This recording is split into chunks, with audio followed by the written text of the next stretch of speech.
अस्सलाम वालेकुम मोअज़्ज़िज़ तलबा व तालिबात। मेरा नाम सैयद कमर अब्बास है। मोअज़्ज़िज़ तलबा व तालिबात, आज हम ट्रांसपायरेशन की रफ़्तार पर असरअंदाज़ होने वाले अवामिल के बारे में पढ़ेंगे। तो वो कौन-कौन से अवामिल हैं जो ट्रांसपायरेशन की रफ़्तार पर असरअंदाज़ होते हैं, ये जानने के लिए चलते हैं ग्लास बोर्ड की जानिब। अस्सलाम वालेकुम मोअज़्ज़िज़ तलबा व तालिबात। मोअज़्ज़िज़ तलबा व तालिबात, आज हम पढ़ेंगे ट्रांसपायरेशन की रफ़्तार पर असरअंदाज़ होने वाले अवामिल। हमने पढ़ा था कि ट्रांसपायरेशन क्या है। ट्रांसपायरेशन का मतलब है पौधे की सतह से पानी का बुखारात की शक्ल में निकल जाना। तो जब पानी बुखारात की शक्ल में पौधे की सतह से निकल जाता है, खारिज हो जाता है, इस अमल को ट्रांसपायरेशन कहते हैं। ट्रांसपायरेशन के अमल पर बहुत सारे अवामिल असरअंदाज होते हैं। वो कौन कौन से अवामिल है जो ट्रांसपायरेशन की रफ्तार को कम ज्यादा कर देते हैं, पहले हम उनके नाम लिख लेते हैं। तो सबसे पहला अमल, सबसे पहला फैक्टर जो ट्रांसपायरेशन की रफ्तार पर असरअंदाज होता है वो रोशनी है। पहला फैक्टर, सबसे पहला अमल, रोशनी।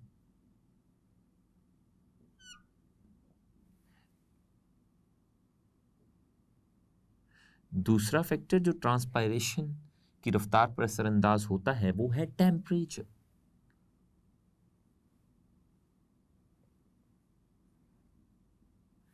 तीसरा फैक्टर वो है हवा में नमी। चौथा फैक्टर वो है हवा की हरकत। ये वाला अमल भी ट्रांसपायरेशन की रफ्तार पर असरअंदाज होता है। कैसे, ये अभी हम जानेंगे। हवा की हरकत। और पांचवा और आखिरी फैक्टर वो है सतही रकबा, पत्ते का सतही रकबा। तो ये जानते हैं कि ये अवामिल किस तरह से ट्रांसपायरेशन की रफ्तार को कम या ज्यादा कर देते हैं। तो सबसे पहले है रोशनी।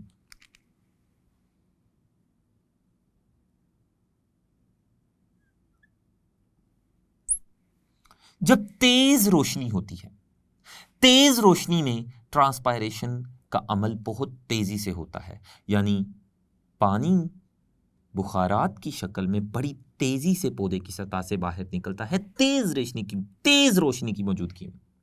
और जब धीमी रोशनी होती है या अंधेरा होता है, तब ट्रांसपायरेशन का अमल, ट्रांसपायरेशन की रफ्तार बहुत ही कम हो जाती है।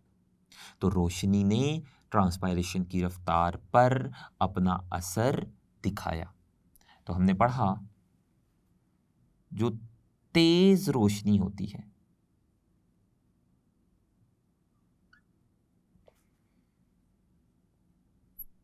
ट्रांसपायरेशन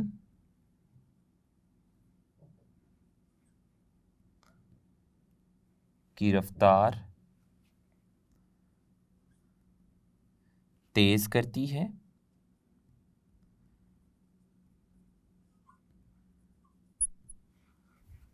और अंधेरा या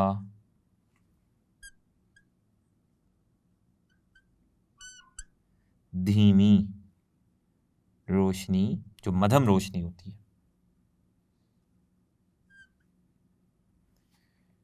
इस अमल की रफ्तार को कम करती है। हमने गुज़िश्ता लेक्चर में पढ़ा था कि रोशनी पड़ने पर पोटाशियम आयंस एपिडर्मल सेल से निकलकर गार्ड सेल्स में जाते थे और उनके ताक़ुब में पानी भी गार्ड सेल्स में जाता था, जिसकी वजह से गार्ड सेल्स स्टोमेटा को खोल देते थे। तो यही वजह है कि तेज़ रोशनी में जो स्टोमेटा है वो खुल जाते हैं और ट्रांसपायरेशन ज़्यादा से ज़्यादा होती है, जबकि धीमी रोशनी में या अंधेरे में ट्रांसपायरेशन के अमल की रफ्तार बहुत कम हो जाती है, क्योंकि स्टोमेटा बंद हो जाते हैं पोटाशियम आयंस के निकलने की वजह से। दूसरा फैक्टर वो है टेम्परेचर। तो टेम्परेचर किस तरह से ट्रांसपायरेशन के अमल को कम ज्यादा करता है ये जानते हैं। टेम्परेचर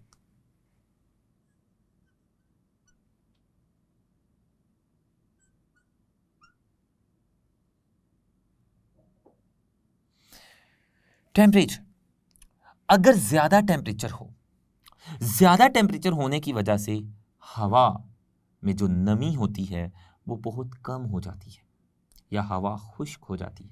और दूसरा, पानी के मॉलिक्यूल्स की काइनेटिक एनर्जी भी बहुत ज़्यादा हो जाती है जब टेम्परेचर ज़्यादा होता है। तो टेम्परेचर ज़्यादा होने की वजह से चूंकि बाहर जो हवा है वो खुश्क हो जाती है, उसमें नमी कम हो जाती है और पानी के मॉलिक्यूल्स की काइनेटिक एनर्जी यानी पानी के मॉलिक्यूल्स की हरकत करने की सलाहियत ज़्यादा हो जाती है, जिसकी वजह से ट्रांसपायरेशन का अमल भी ज़्यादा हो जाता है जब टेम्परेचर ज़्यादा होता है। और एक अंदाजे के मुताबिक हर 10 डिग्री 10 डिग्री सेंटीग्रेड टेम्परेचर में होने वाला इजाफा, कितना इजाफा?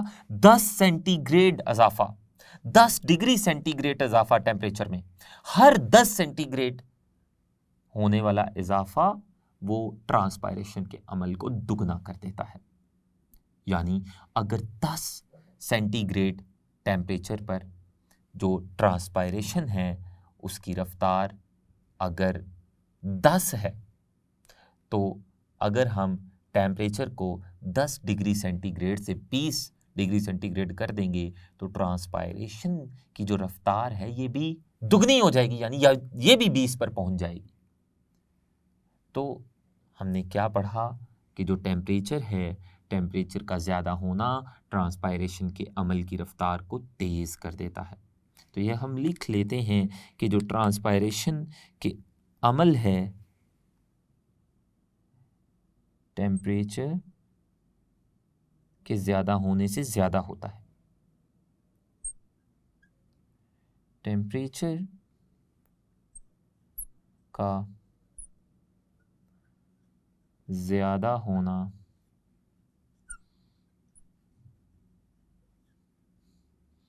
ट्रांसपायरेशन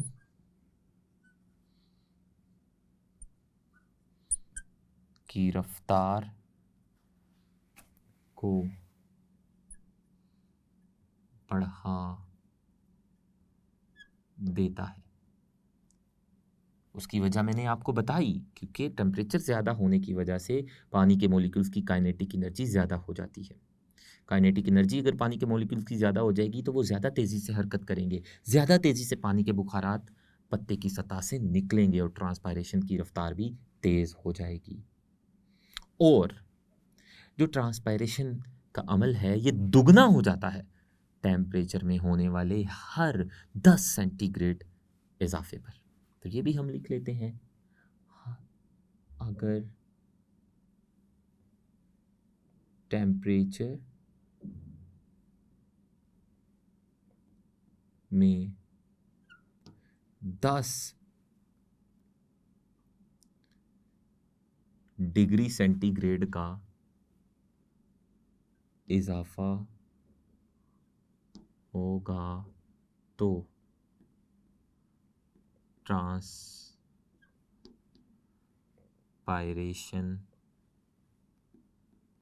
की रफ्तार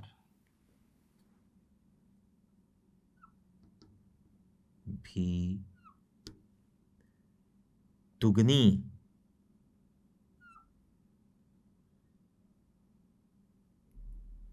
हो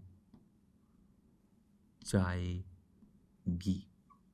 लेकिन अगर टेम्परेचर बहुत ज़्यादा कर दिया जाएगा, एक हद तक टेम्परेचर ज़्यादा करने से ट्रांसपायरेशन की रफ्तार बढ़ती है, लेकिन अगर टेम्परेचर 40 या 40 से ज़्यादा यानी 45 सेंटीग्रेड कर दिया जाएगा, इससे ना सिर्फ ट्रांसपायरेशन की रफ्तार कम होगी बल्कि ट्रांसपायरेशन का अमल रुक जाएगा, क्योंकि इतने ज़्यादा टेम्परेचर पर स्टोमेटा बंद हो जाते हैं। तो स्टोमेटा से ही तो पानी ने बुखारात की शक्ल में निकलना था। तो जब टेम्परेचर 40 से 45 सेंटीग्रेड कर दिया जाएगा तब ट्रांसपायरेशन का अमल रुक जाएगा। बहुत ज़्यादा टेम्परेचर, तकरीबन कितना, 40 से 45 डिग्री सेंटीग्रेड, स्टोमेटा के बंद होने का बाइस बनता है, जो ट्रांसपायरेशन को रोक देता है।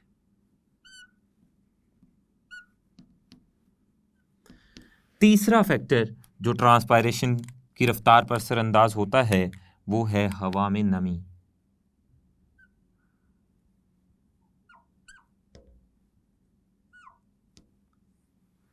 हवा में नमी से मुराद हवा में पानी के बुखारात की मिकदार है।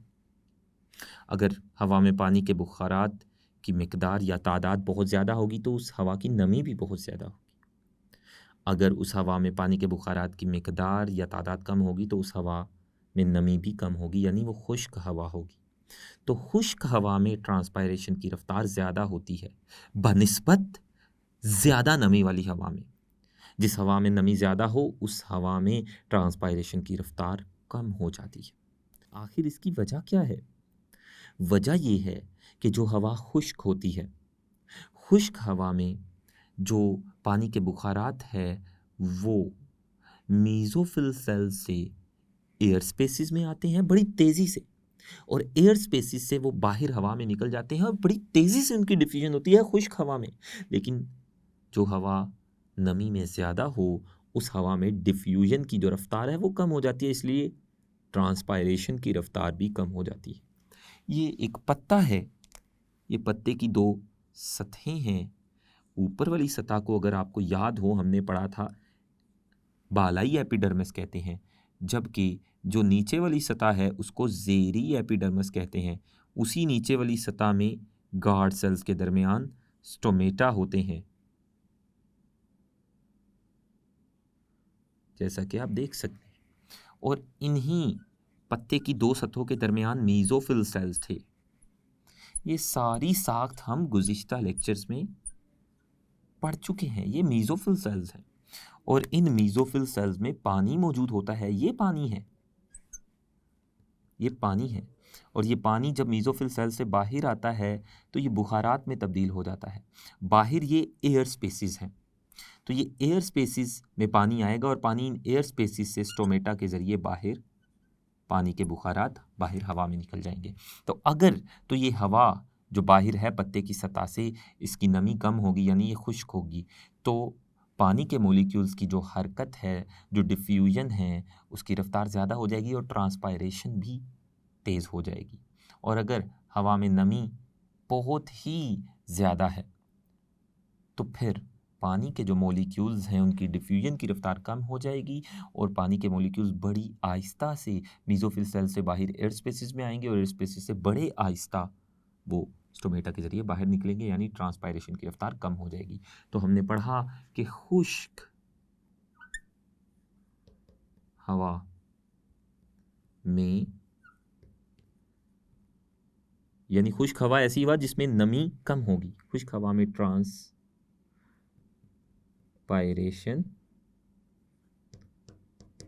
तेज होगी, जबकि ऐसी हवा जिसमें नमी ज़्यादा होगी उसमें ट्रांसपायरेशन की रफ्तार कम हो जाएगी। जो चौथा फैक्टर है वो है हवा की हरकत।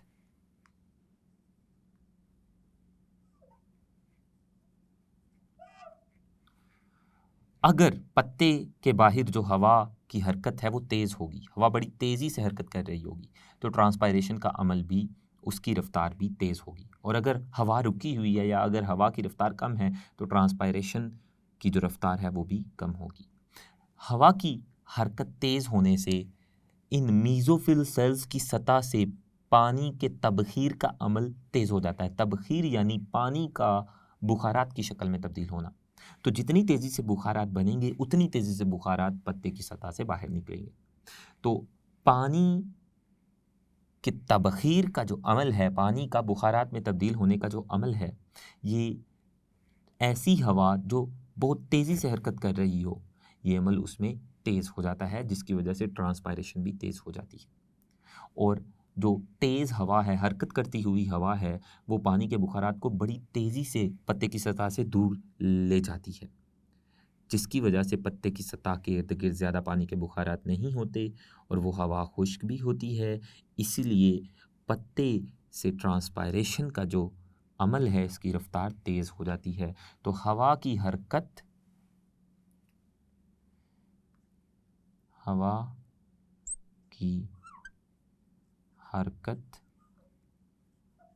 तेज़ होने से ट्रांसपायरेशन भी तेज़ हो जाती है, जबकि रुकी हुई हवा में ट्रांसपायरेशन बहुत कम होती है। और आखिरी फैक्टर वो है पत्ते का सतही रकबा। पत्ते का सतही रकबा, पत्ते की सतह या पत्ते की सतही रकबा जितना ज़्यादा होगा, उसमें स्टोमेटा की तादाद भी उतनी ही ज़्यादा होगी और ट्रांसपायरेशन भी बहुत ज़्यादा होगी। तो पत्ते का जो सतही रकबा है, इस पर ट्रांसपायरेशन की रफ्तार मुनहसर करती है। और जितनी ज़्यादा सतह होगी पत्ते की, उसमें स्टोमेटा की तादाद भी उतनी ही ज़्यादा होगी और ट्रांसपायरेशन का अमल भी उतना ही ज़्यादा होगा, तेज़ी से होगा। तो पत्ते का सतही रकबा, अगर सतही रकबा ज़्यादा होगा तो स्टोमेटा की तादाद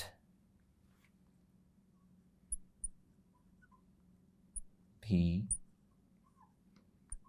ज़्यादा होगी और ट्रांसपायरेशन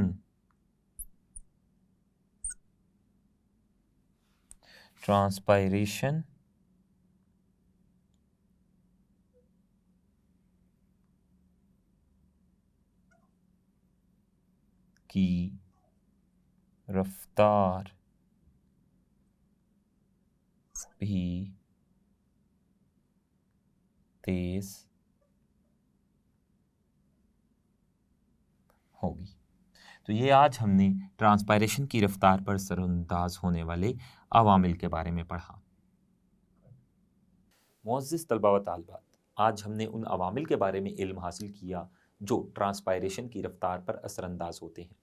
उनमें सबसे पहले हमने रोशनी के बारे में पढ़ा, फिर हमने टेम्परेचर और फिर हवा में नमी, हवा की हरकत और सतही रकबा के बारे में पढ़ा और जाना कि ये किस तरह से ट्रांसपायरेशन की रफ्तार को कम और ज़्यादा करते हैं। आज के लिए इतना ही। इंशाल्लाह आने वाले लेक्चर में ट्रांसपायरेशन की अहमियत पर रोशनी डालेंगे।